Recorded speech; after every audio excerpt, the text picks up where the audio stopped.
şeye rağmen sabredip durdum. O gidişin var ya, beni sırtımdan vurdu. Adını anınca içim gidiyor, sesini duyunca içimden parçalar kopuyor. Yaptıkların aklıma geldiği zaman nefretim, nefretim sana karşı büyüyor. Adını anınca içim gidiyor, sesini duyunca içimden parçalar kopuyor. Yaptıkların aklıma geldiği zaman nefretim, nefretim sana karşı büyüyor.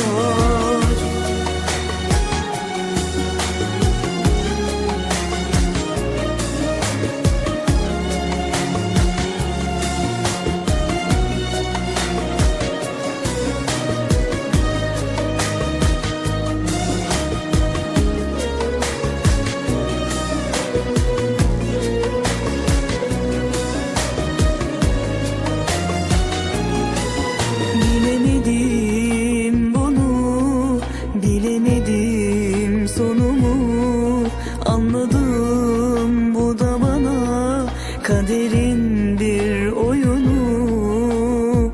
Her şeye rağmen sabredip durdum. O gidişin var ya, beni sırtımdan vurdu. Adını anınca içim gidiyor, sesini duyunca içimden parçalar kopuyor.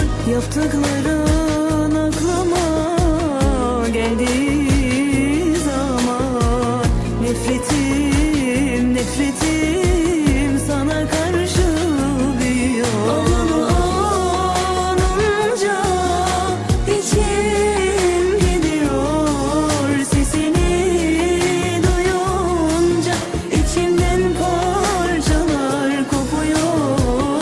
Yaptıkların aklıma geldiği zaman nefretim, nefretim sana karşı büyüyor. Bilseydim ayrılık söz konusu olacağını baştan sevmezdim. Bilseydim canım bu kadar yanacağını seni can bilmezdim. Nedendir bilmiyorum ama sinazın geçince içim parçalanıyor, acıyor. Ben çok sabır ettim ama yok, artık dayanamıyorum. Sonuçta ben de can taşıyorum. Bundan sonra nefretimsin, nefretim.